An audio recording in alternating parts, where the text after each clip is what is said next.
So this is government textbook. Page numbers are given 103, 104, 105. Yes, so let's begin with Young's modulus. So Young's modulus is what? It is the ratio of longitudinal stress to the longitudinal strain. तो कल हमने देखा था elastic limit के बाद हमने देखा Hooke's law में हुक्स साहब ने क्या बोला था? Stress is directly proportional to strain within the elastic limit. तो stress directly proportional to strain, therefore stress upon strain is a constant. और ये मेरे पास 3 कांस्टेंट लास्ट टाइम जनरेट हो गए थे लास्ट लेक्चर में. तो इसका डिटेलिंग करेंगे आज हम लोग.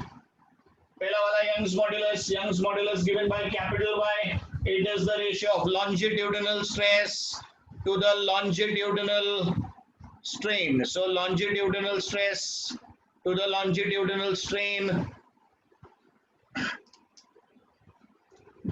is Young's modulus.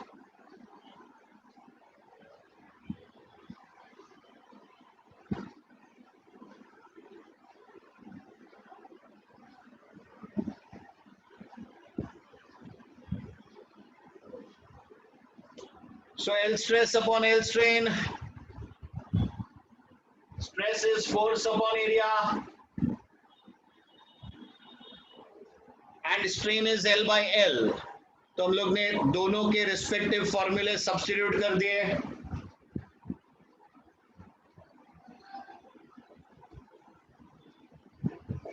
So we get FL upon AL. तो यहां तक हम पहुंच चुके थे. अब देखिए स्टूडेंट्स, ये एक फॉर्मूला हो गया. इसी का और मॉडिफाइड या और simplified version. F can be written as mg, area can be written as pi r square,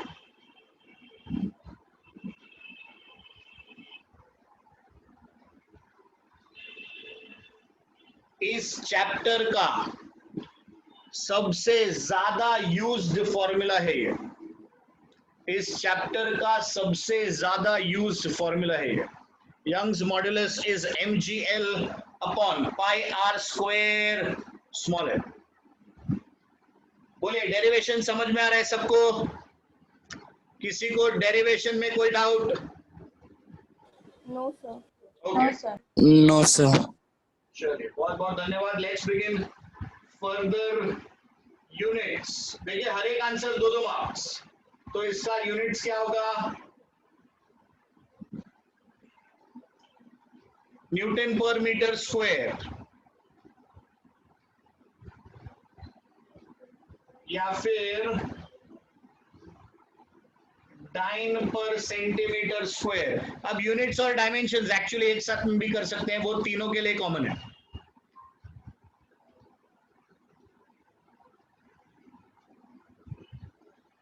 dimensions, now please remember, strain का कोई डायमेंशन नहीं है. बहुत बहुत बढ़िया, बहुत ही बढ़िया. सो निशा, अंजलि, शिवम, तन्वी, बहुत बढ़िया, very good.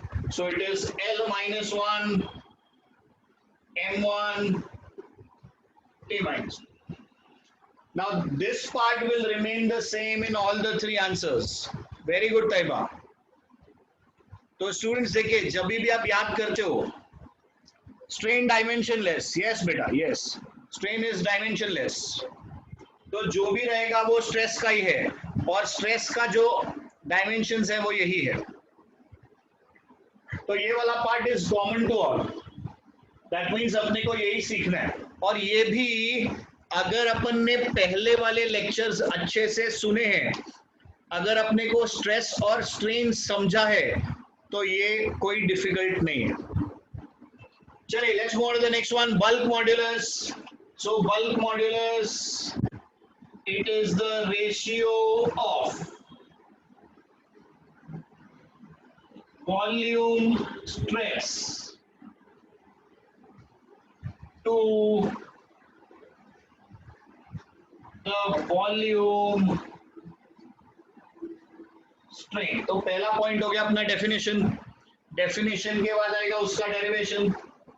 So K is equal to volume stress upon volume V strain. strain. Excellent. Now your stress was dp. Strain is dv upon v.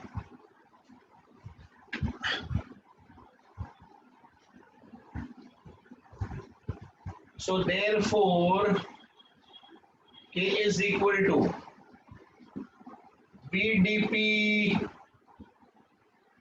upon V. Now this is the formula in magnitude. Now what do we mean by that? ये जो dV है ना, अगर आप compress करोगे तो volume कम हो जाएगा.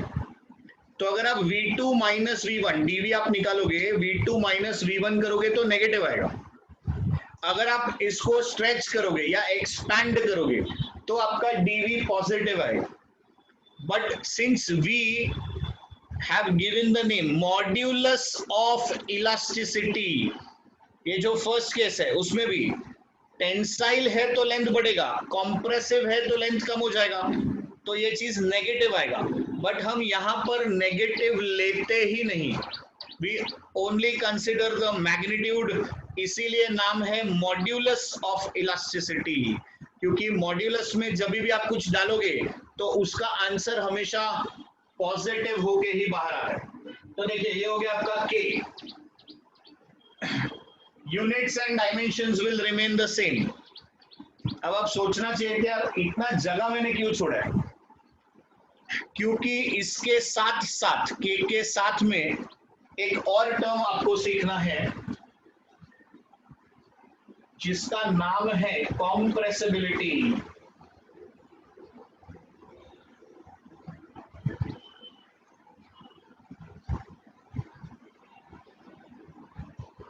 So what is compressibility? It is the reciprocal of K. So reciprocal of bulk modulus is known as compressibility. तो compressibility क्या है? It is the reciprocal of bulk modulus. तो यहाँ पर इस तरीके से वो अपने को ट्रिक करता है कि वो क्या पूछेगा, compressibility. अपन K तक तो बहुत अच्छे से निकालते हैं, फिर अपन सोचते हैं अभी compressibility क्या, तो this is compressibility. इसको उल्टा घुमा दो, compressibility मिल गया. अब इसमें और एक चीज क्या अपने को समझ में आना चाहिए, इसका यूनिट क्या होगा? Students think and answer. What will be the unit of compressibility? शाबाश शिवम, बहुत बढ़िया. शिवम ने मेरी बात एकदम मन पे ले ली कि मैं लड़के लोग का नाम रोशन करूंगा. Very good Shivam, very good Neha, correct answer बेटा. तो इट इज मीटर स्क्वायर पर न्यूटन. तो देखिए न्यूटन पर मीटर स्क्वायर था, या उल्टा घूम जाएगा. Yes Shraddha, very good Sahil. Shivam has come up with the dimension also. तो ये जो डायमेंशंस है इसका जो साइन है वो चेंज कर दीजिए, वो ऑपोजिट कर दीजिए. आपको कॉम्प्रेसिबिलिटी का, वेरी गुड सफा, आपको कॉम्प्रेसिबिलिटी का डायमेंशन भी मिल जाएगा. शाबाश निशा, बहुत बढ़िया. Students you must be thinking कि ये क्या छोटा छोटा आंसर लिखने का, but to be very honest, we as teachers, you know, we feel very much connected कि हाँ we are on the same lines, we are on the same page. आपको जो बताया जा रहा है वो समझ में आ रहा है. Great great, very good. तो इसका बहुत सारे जनों ने एब्सोल्युटली करेक्ट आंसर दिया. Very good era. इसके पहले श्रद्धा ने दिया था, नाम नहीं लेते तो भी तुम लोग नाराज हो जाते हो. तो यहाँ पर देखिए जब ये ऊपर चला जाएगा L1 m-1 t+2. So this is for, very good Zainab, this is for compressibility. ये कहाँ से लाइट आ रहा है अभी? अच्छा,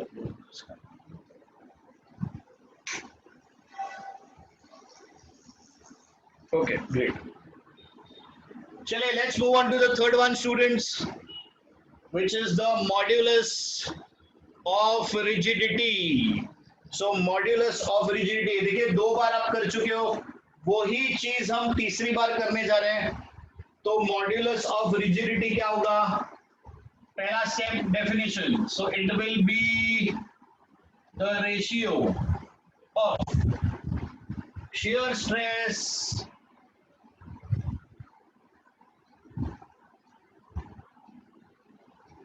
to the shear strain. So eta is shear stress upon shear strain. So eta is equal to F upon A theta. शाबाश शिवम, बहुत बढ़िया students, I am really loving it. वो कौन सा तो भी ऐड था, आई एम लविंग इट, क्या डोमिनोज पिज्जा का था क्या? अभी जमाना हो गया ना, 6 महीना हो गया।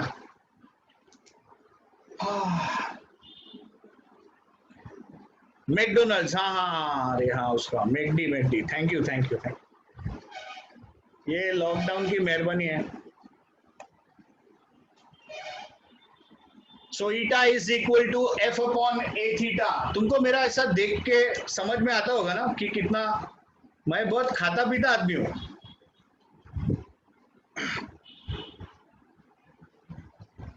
तो ये हेल्दी नहीं, वेरी अनहेल्दी खाने वाला आदमी हूँ मैं। Anything which is tasty, edible and vegetarian. Okay, चलिए, एनीवेज, तो वो बहुत अलग मैटर हो जाएगा, खाने पे नहीं जाएंगे। Let's just stick to this. So eta is equal to f upon a theta. Theta can be substituted as x upon h. तो जब हम x upon h सब्सटीट्यूट करेंगे, h जाएगा ऊपर, x रह जाएगा नीचे। अब ध्यान दीजिए, तो ये वाला टर्म और ये वाला टर्म देखो सिमिलर हुआ कि नहीं? f a x upon h, h चला गया ऊपर, तो डिस्टेंस या लेंथ, इधर भी देखो लेंथ। करेक्ट, बहुत बढ़िया। तो we can write this as this theta can be substituted as x upon h, so eta can also be written as fh upon ax.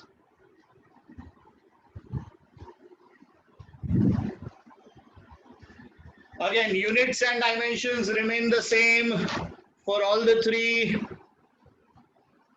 Correct. Newton per meter square. Very good, Rutuja. So unit हो गया Newton पर metre square और dimension हो गया L-1, M1, T-2। इसका एक pick ले लीजिए।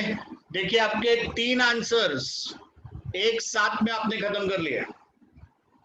Done sir. Okay, very good. चलिए अब एक और टर्म करेंगे हम लोग, पॉइजन्स रेशियो। उनका नाम है, उन साइंटिस्ट का नाम है, अपन नॉर्मली जब ऐसा अपन नॉर्मल इसमें बात करते हैं तो पॉइजन ही बोलते हैं, वैसा ही नाम का स्पेलिंग भी उसी तरीके का है, but it is Poisson's ratio, French word है वो। ये कॉम्प्रेसिबिलिटी हटा देता हूं, इतने में हो जाएगा, या rather we can take more space. चलिए students, I think this is done ना। ये आपने ले लिया था ना पिक सबने? Yes sir.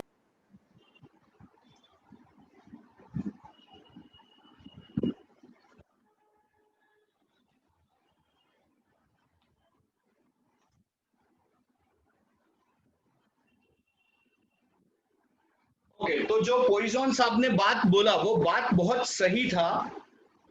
ये जितने लोग थे इन्होंने जो भी चीज किया उसमें एक कंसिडरेशन नहीं लिया गया, which was rightly pointed out by Mr. Poisson and therefore Poisson's ratio.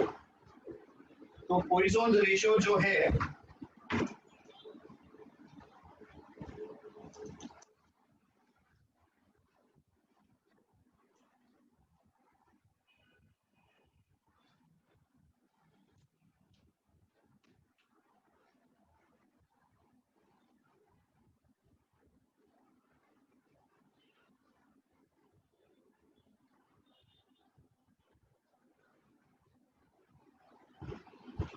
तो ये आज का हमारा टर्म रहेगा poisons ratio.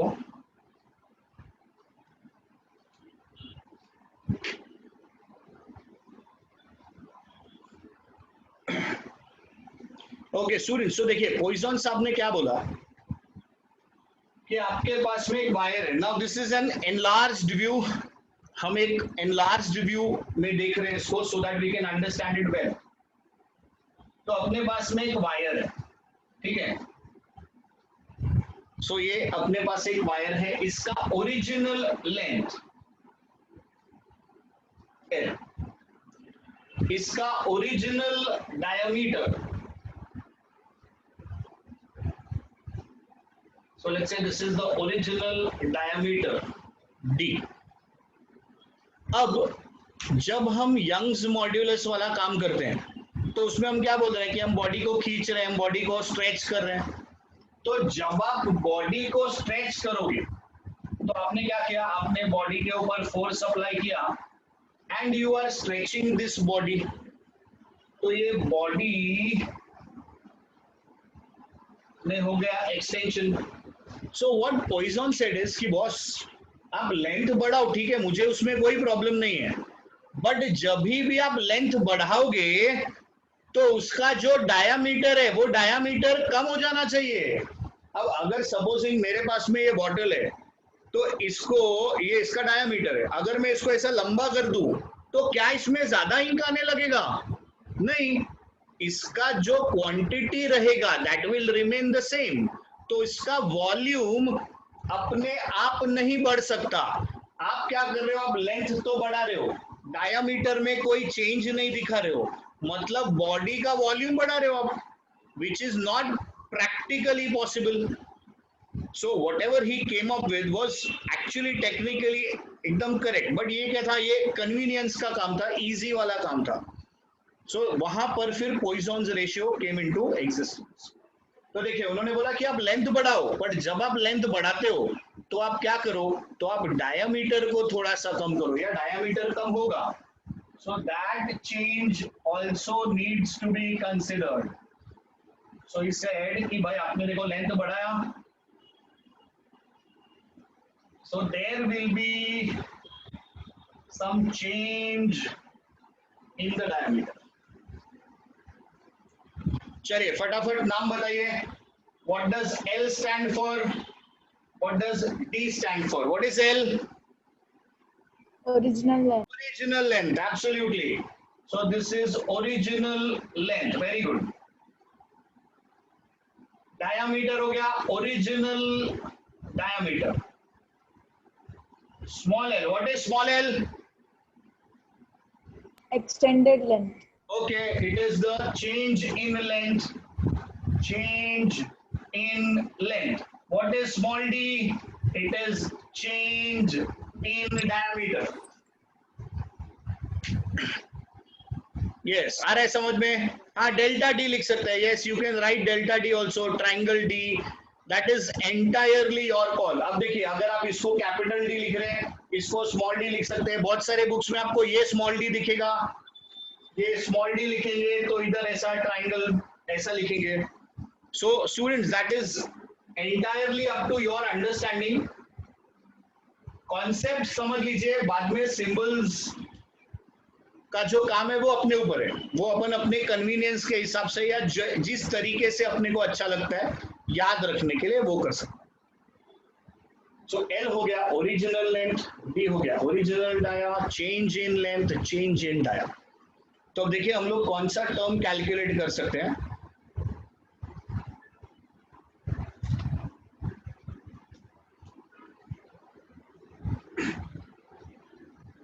So what is the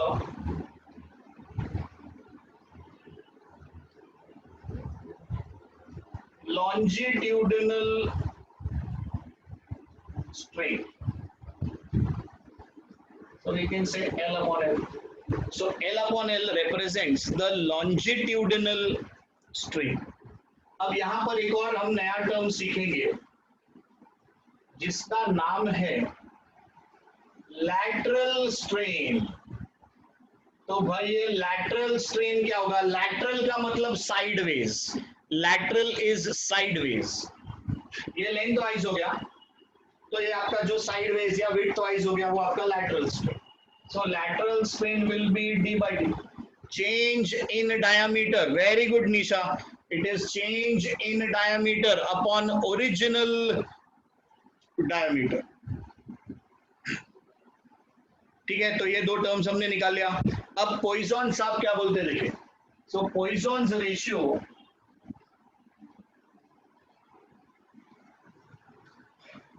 Poisson साहब ने बोला कि it is the ratio of lateral strain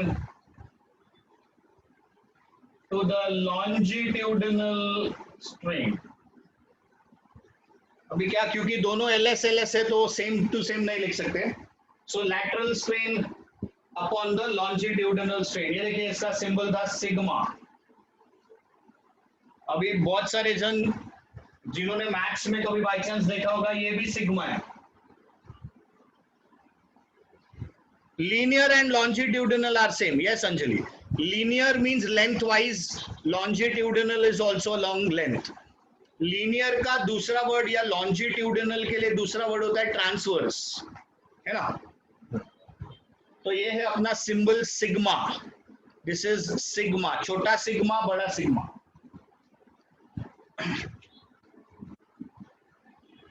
so lateral strain कैसे निकालेंगे? d by d. Longitudinal strain कैसे निकालेंगे भाई? L/. तो sigma is equal to d by d divided by L/L. Very good श्रद्धा.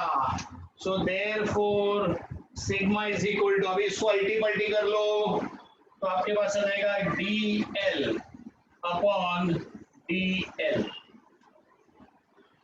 वो आप उसके नीचे भी रखना चाहो. This is what I prefer कि d by d आ गया और l by l आ गया. So this is yes.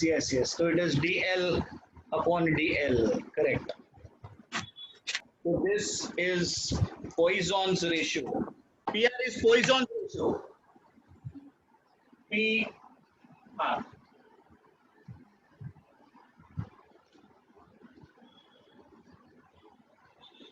इसका यूनिट क्या होगा भाई, बताइए जल्दी से. शाबाश अंकिता, शाबाश, बहुत बढ़िया. Rutuja, Ankita, very good kids, very good Anjali. तो इसका no unit. Very good Tanvi, शाबाश. No unit and therefore no dimensions. No dimensions का मतलब होता है, सुनिए मेरी बात, नो डायमेंशंस का मतलब होता है L0, M0, T0. This is no dimensions या dimensionless. Very good Nisha, correct. Zainab, very good. Taiba, perfect. Safa, yes. Tanushree, correct answer. Rutuja, correct. Dimensionless है. और डायमेंशनलेस देखिए कैसे लिखते हैं. डायमेंशनलेस लिखने का ये भी तरीका है. This is what is meant by dimensionless. No dimensions, dimensionless, L0, M0, T0 सारा कुछ एक ही है. तो स्टूडेंट्स देख लीजिए, ये हमने किया पॉइसन्स रेशियो. अभी तो नहीं कर पाएंगे. So next we will be dealing with the numericals based on this. तो ये सारा कुछ हम लोग न्यूमेरिकल्स के फॉर्म में करेंगे. Students, numericals are the most important things in